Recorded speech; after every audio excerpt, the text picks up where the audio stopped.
Una figura de una gran trayectoria de la política provincial y nacional. Fue senador muchos años y en un momento en que los dos senadores de Entre Ríos, que todavía teníamos dos, se destacaron mucho, tenían mucho peso.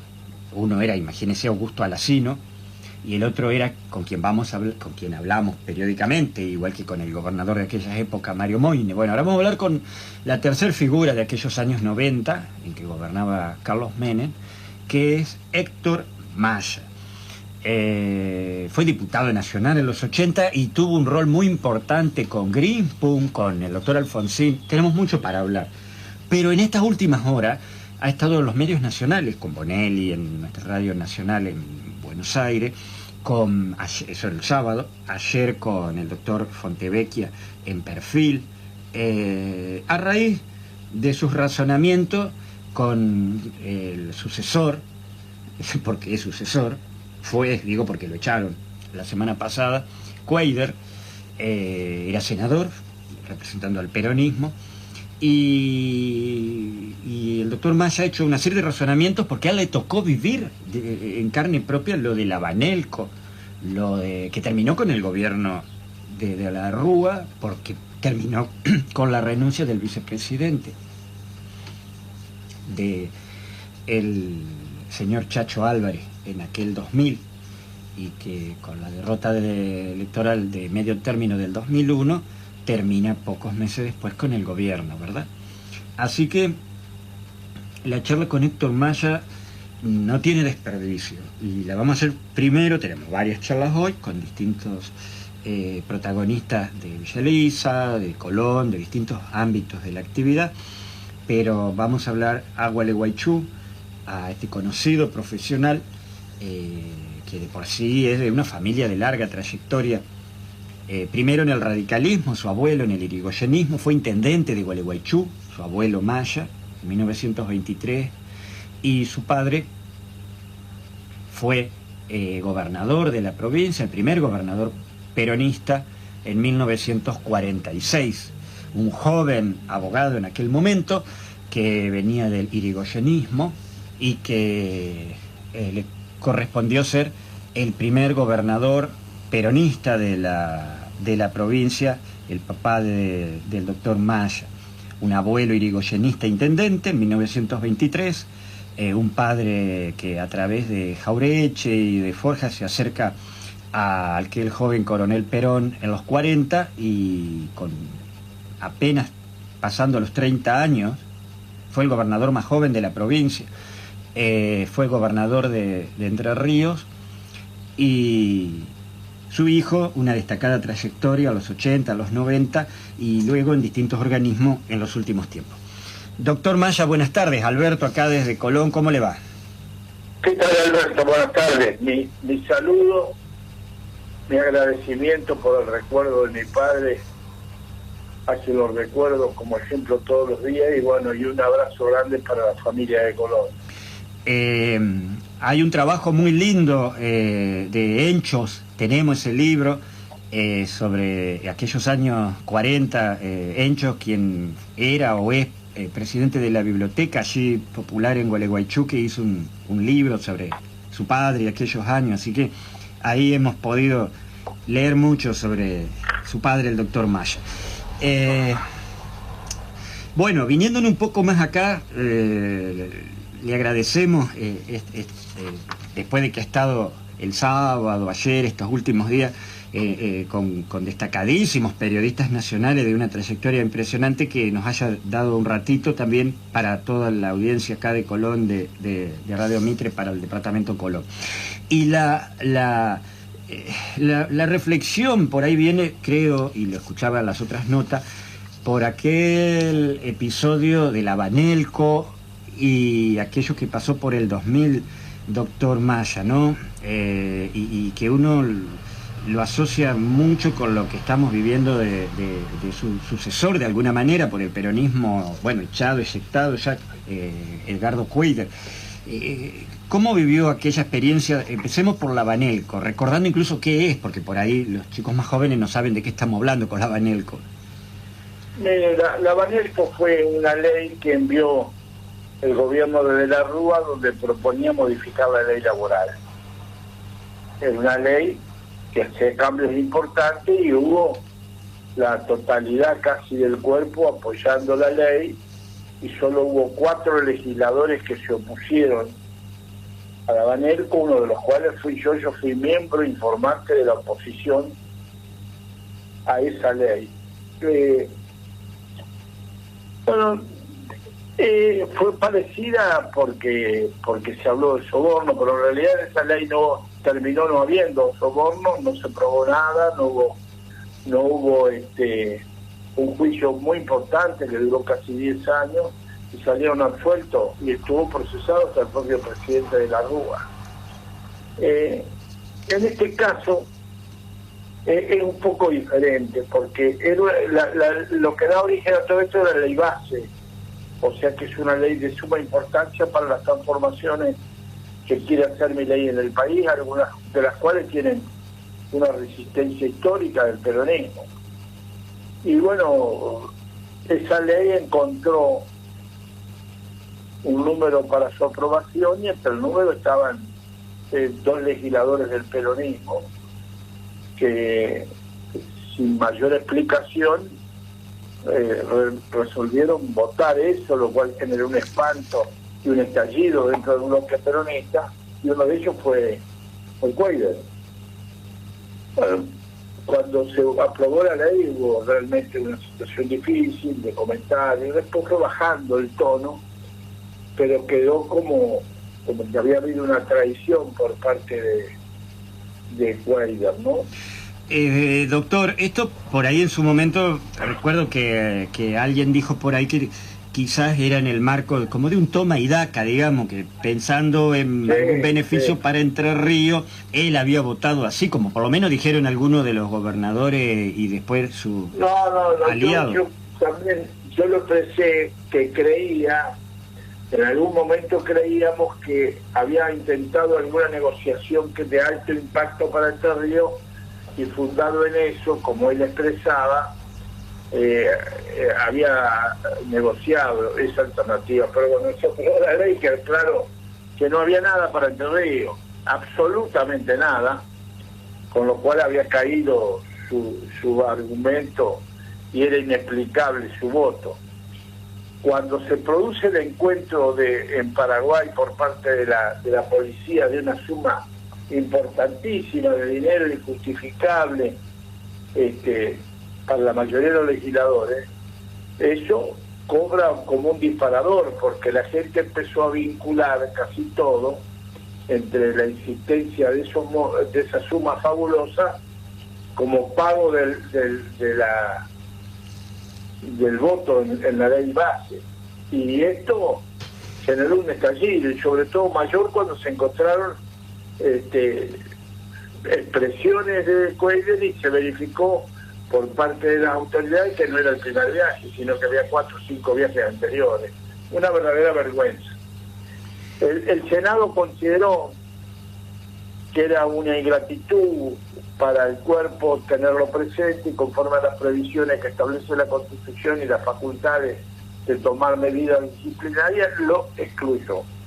Y lo excluyó con 60 votos, casi la totalidad de los presentes, con lo cual le aplicaron una sanción importante. Pero muchos reclamamos que no era posible que no se supiera, que se tapara todo ahí y no se explicara quién le dio la plata a Cuéllar, porque tiene tanta repugnancia el sobornado como el sobornante. Y muchos reclamamos que el presidente de la República y la presidenta del Senado, la doctora Villarruel, deberían dar una explicación o impulsar investigaciones de la justicia, porque eso era la mínima respuesta que podían darle a la gente. Y a partir de que no hubo esa respuesta, la gente empezó a sospechar que podía estar el gobierno de por medio. En definitiva, una cosa espantosa que a los peronistas nos llenó de indignación, y en especial a los entrerrianos, porque en todo el país se comentó que era un entrerriano el que había generado un voto en contra de sus principios y se había encontrado semejante cantidad de dinero. Y bueno, y usted como peronista de tantos años y de familia peronista y dirigente y funcionario en su momento legislador, ¿cómo vive todo esto de Cuide? mire, muy mal, porque justo yo estaba por ir a Colón en estos días, porque yo estoy trabajando en un programa de reconstrucción del peronismo sobre la base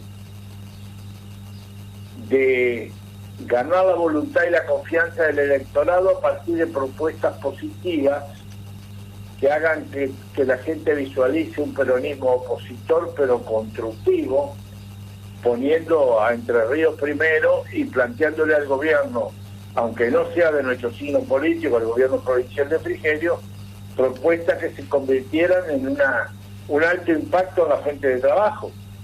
Y tuve por ir a visitarlo al intendente porque uno de los proyectos es clave, que es el proyecto.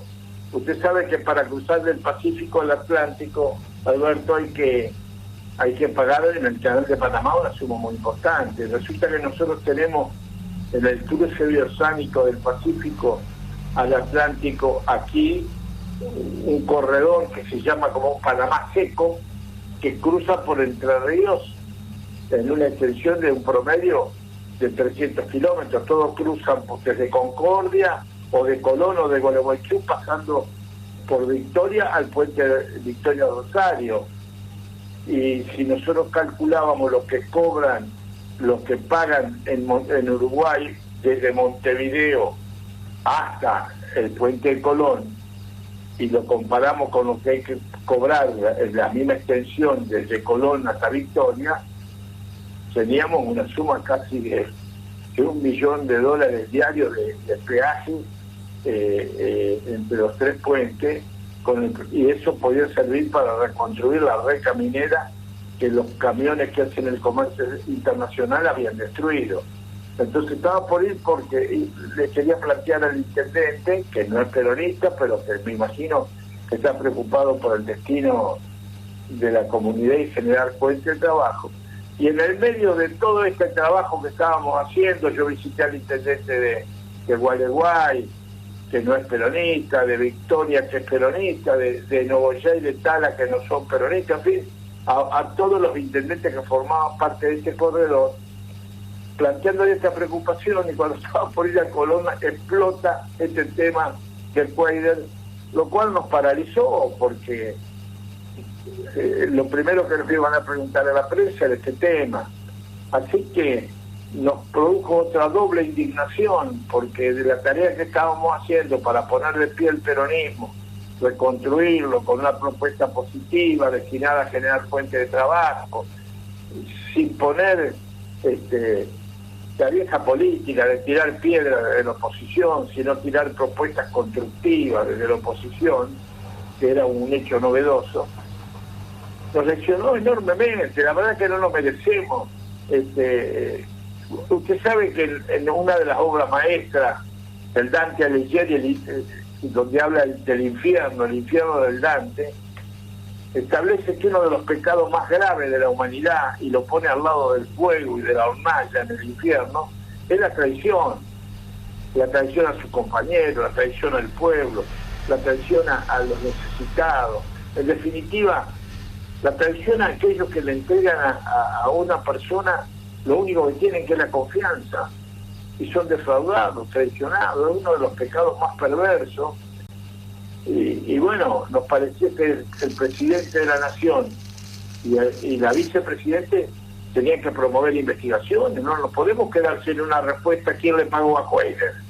Y porque tiene que ser, por supuesto, una entidad con esos recursos, como los recursos que aparecieron ahora para la fianza, los abogados de ese estudio tan importante de Asunción, todo va sumando la cantidad de viajes, y eso como las plumas. Yo escuché eso, comparación de su profesor de quiebras, ¿cómo era? En la Facultad de Buenos Aires. Claro, porque en la mayoría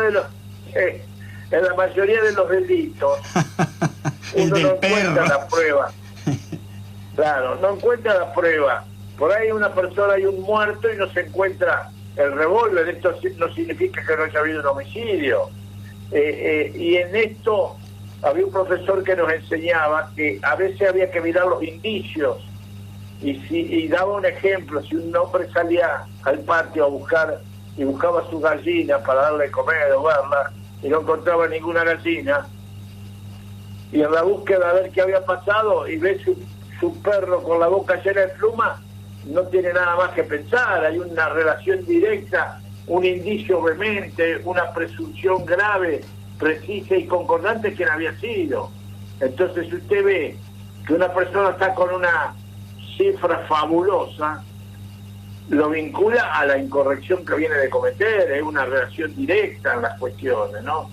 Yo espero que cuide, porque me preocupa también la familia, que los hijos no tienen nada que ver, es una mortificación. Que cuide, se arrepienta y pida perdón, porque la mejor manera que va a salir de esto es pidiendo perdón y diciendo la verdad, y que sepamos todos quiénes son los autores de este tipo de cosas tan repugnantes y agresivas para la comunidad, ¿no? Usted hablaba de un estilo de gobierno diferente de aquel en el que usted, incluso en negociaciones de deuda con Greenspoon, con Alfonsín, recuérdenos eso, también es muy interesante, comparando aquellos... Bueno, mire, en el año 83 el peronismo había perdido las elecciones. Y el presidente Alfonsín, yo integraba la comisión de presupuesto, invita a la oposición a que envíen delegados para que participen en la negociación de la deuda externa. Y uno de los 3 delegados que envió el peronismo, que participaron con 3 delegados del oficialismo, más el ministro Greenspoon, Mario Broderson, que era el secretario de Economía, nos reunimos con el presidente Alfonsín y observamos una transparencia. Cuando participamos en las negociaciones, vimos una lucha en defensa del interés nacional, que si usted lo coteja con lo que ve hoy, que las negociaciones de la deuda están todas ocultas y que observan rumores de comisiones, vemos que la diferencia es notable, de una cosa honorable a un barrial, a un cachivache, que es esto de hoy, donde nadie sabe nada, y donde alguno de los que integran las negociaciones causan espanto por sus antecedentes políticos y penales. Yo hacía una referencia, que si uno se los encontraba de golpe y los veía venir, uno levanta los brazos y dice: no tire, lleve todo, porque realmente han sido gente con una historia muy negra en el pasado del país. Y todo esto también es un indicio, porque si el presidente está rodeado de este tipo de gente, que el propio presidente ha caracterizado como que se fumaron 15.000 millones de dólares en un día, es difícil explicar que los tenga al lado, ¿no? Y ahora, todo, esta investigación periodística sobre Vázquez de la DGI, ¿no? Y que lo defendieron hoy a la mañana. Ni hablar, una mugre. Y además uno ve con la crueldad e insensibilidad que se toman algunas sanciones, como no darle remedio a los enfermos del PAMI. Es la ruptura de una cosa básica de la humanidad, que es el amor al prójimo, la solidaridad. Para quienes tenemos, además del peronismo, una militancia católica, esto es mucho más repugnante. Otras religiones que protegen el ser humano. Bueno, nosotros necesitamos la respuesta. Que el presidente y la vice promuevan investigaciones para determinar quién pagó. Y si no lo hacen, entran también ellos en el marco de sospecha, porque son los beneficiarios, porque además los señores estos que eventualmente cobraron se la pasaban a la Casa de Gobierno los días antes y posteriores a la aprobación de la ley, ¿no? Y diálogos también que han trascendido, audios. Mire, Alberto, todo se sabe, cada uno cuando se mueve, el teléfono va marcando en qué celda está, en qué lugar está, cuánto tiempo está, en fin, se visualiza un detalle, los movimientos de fondo de los organismos oficiales, porque es mentira que en el servicio de inteligencia no se rinde cuenta. En el servicio de inteligencia Entonces yo tuve la responsabilidad durante un tiempo, en el gobierno de Rodríguez Sá, estuve a cargo del Servicio de Inteligencia. Claro, usted estuvo a cargo del Servicio de Inteligencia de la Argentina, sí. Exacto. Y además tuve 4 años como diputado y 6 años en la Comisión de Seguimiento de los Organismos de Inteligencia y estudié bastante. Y después de estudiar bastante digo que no sé nada y que nadie sabe nada en eso, ¿no?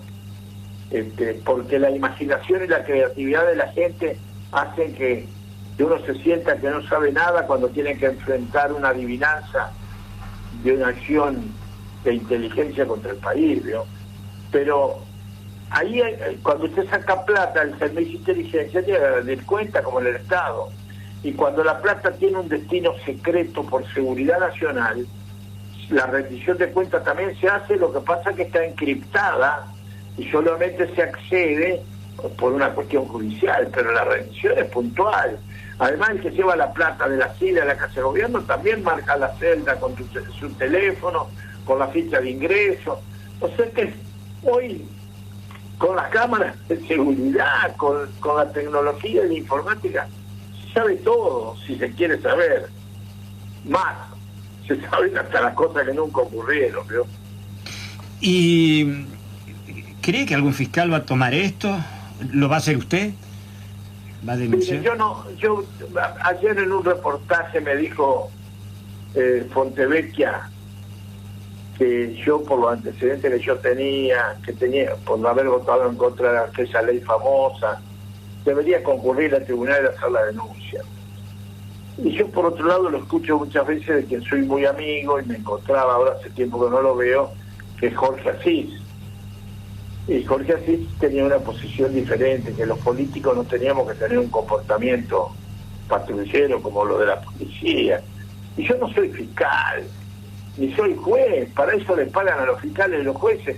Y si alguno, después de todas las declaraciones públicas que hacemos, no abre una investigación, es porque no tienen voluntad de hacerlo, no quieren hacerlo, y si uno va, los molesta y los irrita, y van a hacer una investigación indebida. En el Poder Judicial hay gente muy honorable, pero también hay muchos traviesos, ¿no? Hay mucha gente que forma parte de un partido ocasional, que es el Partido Judicial, que tiene objetivos que no son los que nosotros ambicionamos para la justicia.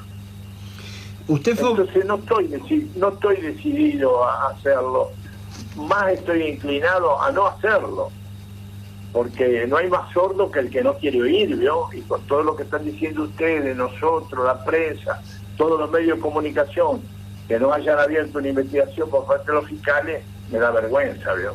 Y sí, y con medio del peso de los de Fontevecchia o con Bonelli, sí, no es que no tenían... Claro, como... salió en los medios más importantes, fue tapa, ayer y hoy fue tapa de Perfil, los otros días fue también un lugar destacado en lo de Bonelli, en Clarín.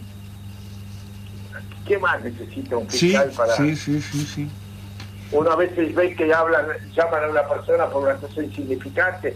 Acá estamos hablando de una violación moral que destruye un organismo tan sensible como uno de los poderes del Estado, que es donde eventualmente se soborna a un legislador para aprobar una ley. Y además lo más grave, esta ley es desempatada por la vicepresidenta de la República, que no sabía nada. ¿Cómo le había explotado una bomba en la casa y no sabía? ¿Y cómo? ¿Y quién le dio la plata? ¿Cómo nos van a dejar sin decirnos quién manejó la plata? Parece una burla, ¿vio? Y bueno, la verdad es que me cuesta perder el tiempo en esto y estaba mucho más dedicado a proyectos como el que les señalé, que tienen como objeto generar fuente de trabajo, que es lo que reclama la familia de los entrerrianos. La gente que está escuchando y que tiene su preocupación porque los hijos se le van a otro lugar porque no tienen trabajo, quiere que los políticos le hablemos de a ver cómo se soluciona ese problema que tienen ellos. Yo estoy hablando con el ¿Cómo movimiento? hay trabajo? Porque cuando un hijo se va afuera se destruye el afecto de la familia, uno empieza a extrañar, es una lesión a la felicidad que ambicionamos en nuestra familia. Entonces mi preocupación, que soy viejo, es dar respuestas a eso. Mi preocupación, veía que la mayoría tiraba piedra, y con la piedra no se construye, ¿no? Lo que hay que tirar es ideas, propuestas, para que la gente solucione sus problemas, y además que sean un ámbito de debate sobre las ideas que uno tira, y uno se debe enamorar de la mejor idea, no de la idea propia, y de la idea que le soluciona los problemas a la gente. Esto es lo que la gente está reclamando de la política. Y bueno, me parecía que yo con la experiencia tenía que estar dedicado a esto. No me mortifica que me haya cortado el trabajo político esta cuestión tan denigrante y perversa como es una traición de un legislador entrerriano. No, usted tiene esa valentía de decirlo clarito, y por algo ha encontrado tanto eco. Mira, no crea que tengo valentía, ¿eh? No crea, porque como dicen los brasileros, discúlpeme lo que le voy a decir, porque no acostumbro a decir malas palabras, el que tiene culo tiene miedo, pero también es más importante tener vergüenza, y que la vergüenza tape el miedo y uno pueda decir las cosas, ¿vio? Porque los que se benefician con todo esto perjudican de una u otra manera, con los trolls, empiezan a difamar, bueno, yo ya soy viejo, así que no me preocupa. Pero está con ganas de inmiscuirse, sí, porque usted además, siempre, yo lo recuerdo de los años 90, con el papel en el Senado, pero sobre todo la campaña, esa del 98 y 99, primero de precandidato y después de candidato, que usted había basado la campaña en eso, en proyectos, en grandes proyectos, porque usted, por ejemplo, es el autor de lo de Salto Grande, por ejemplo. Sí. La CAFE, que ahora está permitiendo hacer tantas obras. Entre otros proyectos ahora tengo la returbinación del Salto Grande. Usted vio que el agua sale con una fuerza bárbara del Salto Grande, eso es plata que perdemos. No hay que hacer ninguna infraestructura, no hay que generar impacto ambiental.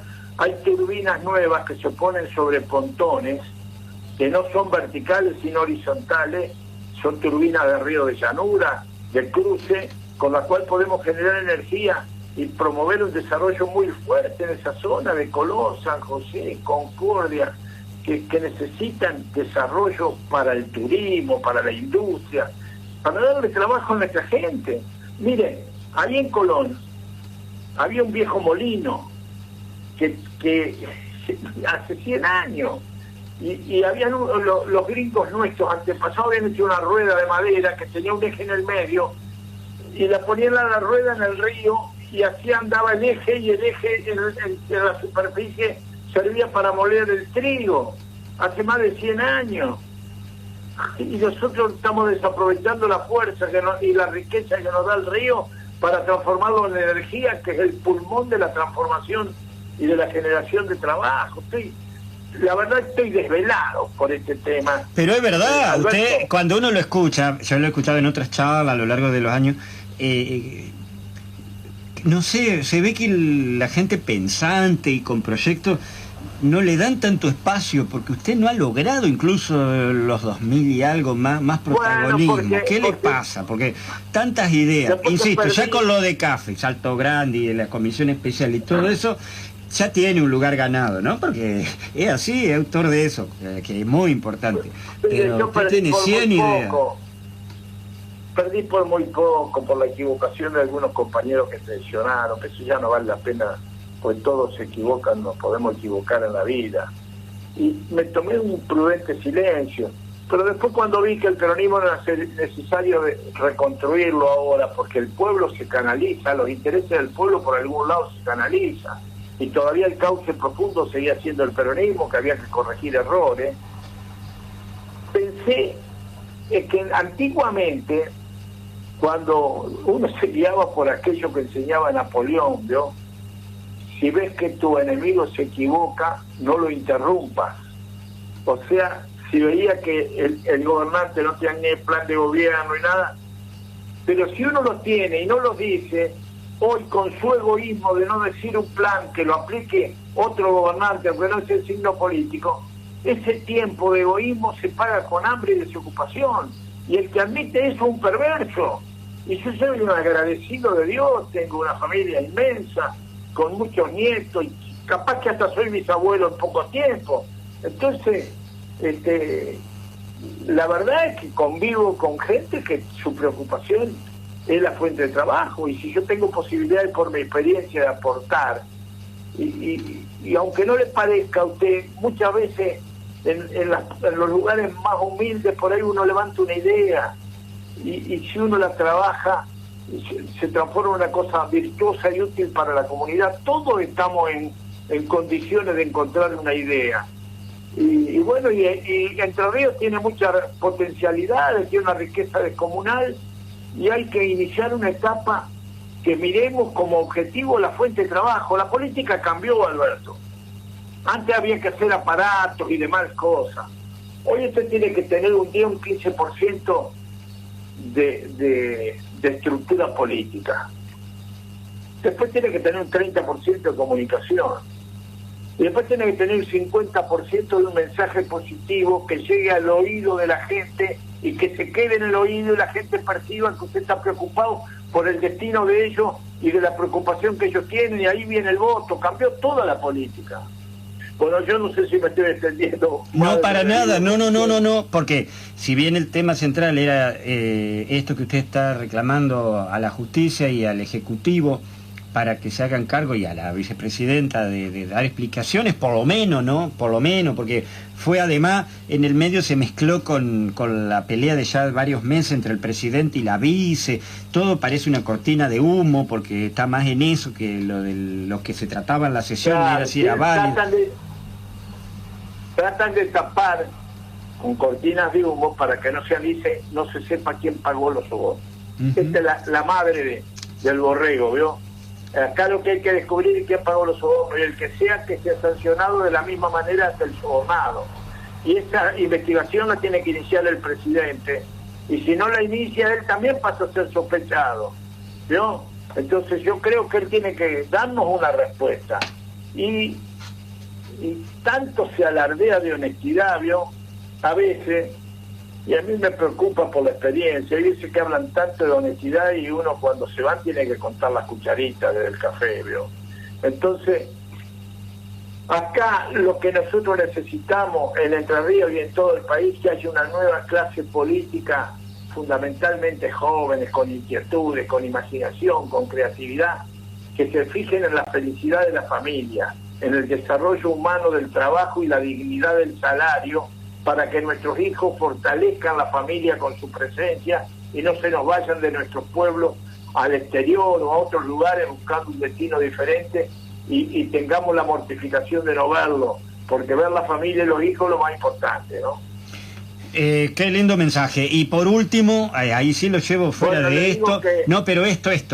Me está contando que iba a venir a Colón a hablar con el intendente Walser, este proyecto tan interesante del corredor Atlántico-Pacífico, pasando por nuestros puentes, entre otros acá el Artiga, el de ustedes allá el San Martín. Ahí salen de Colón casi 200 camiones por día. Pasan por el puente Rosario Victoria 8.000 automotores, de los cuales 2.000 son camiones y 1.000 del tráfico internacional.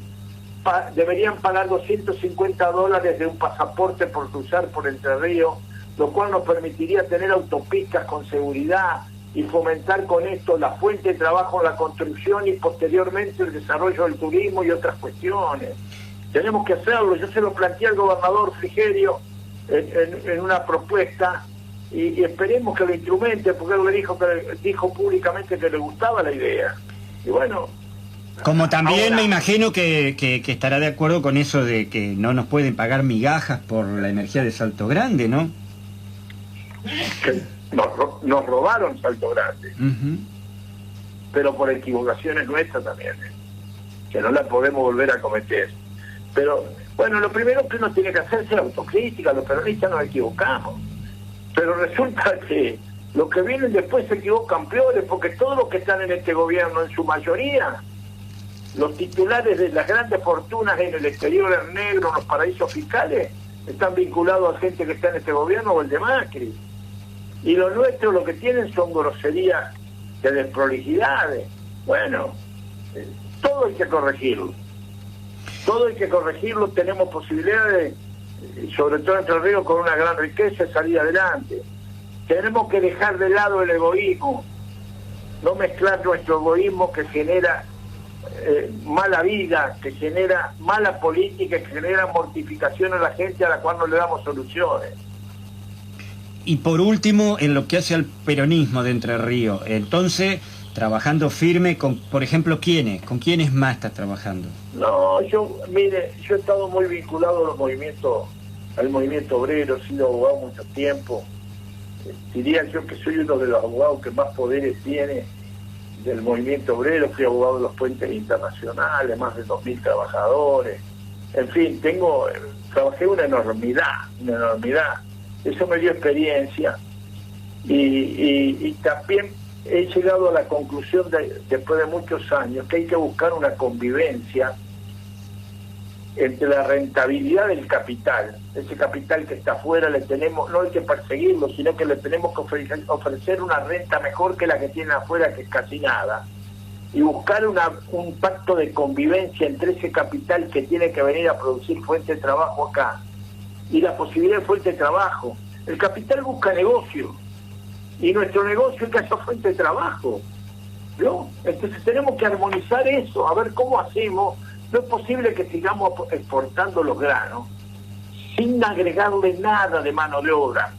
Nosotros, si usted ve los chinos que se llevan la soja, se llevan el grano porque lo elaboran allá y le dan fuente de trabajo a su gente. O los rollizos por el puerto de Concepción del Uruguay para Botni. Nosotros tenemos que negociar con ellos, que por lo menos nos dejen que un 5, un 10% de esas exportaciones las elaboremos acá. Y con eso generaríamos un impacto explosivo de fuente de trabajo para nuestros hijos, nuestros nietos. Y no podemos emitir políticas extractivas, que sacan los rollizos, que sacan el maíz, que saquen y se lo lleven sin una sola proceso de incorporación de mano de obra, por lo menos en un porcentaje. Hay que dialogar y negociar adecuadamente, primero poniendo como objetivo eso mágico que decía Perón, que gobernar es generar fuente de trabajo. Mire, Alberto, si usted estudia los fenómenos del mundo y sobre todo lo de posguerra, ningún país salió adelante con la patria financiera. Todos los países que salieron adelante salieron con trabajo. No hay nada en la vida que se logre sin trabajo, es mentira. Usted podrá tener un golpe de suerte en una jugada, en una timba financiera, lo que sea, pero el crecimiento de las comunidades, como nos enseñaron durante el pasado, un trabajo diario de acumulación, de esfuerzo, de construcción. El trabajo es salud, ¿no? Y es felicidad para la comunidad. Si no hay trabajo no hay nada. Realmente le agradecemos. Yo creo que además en esta época de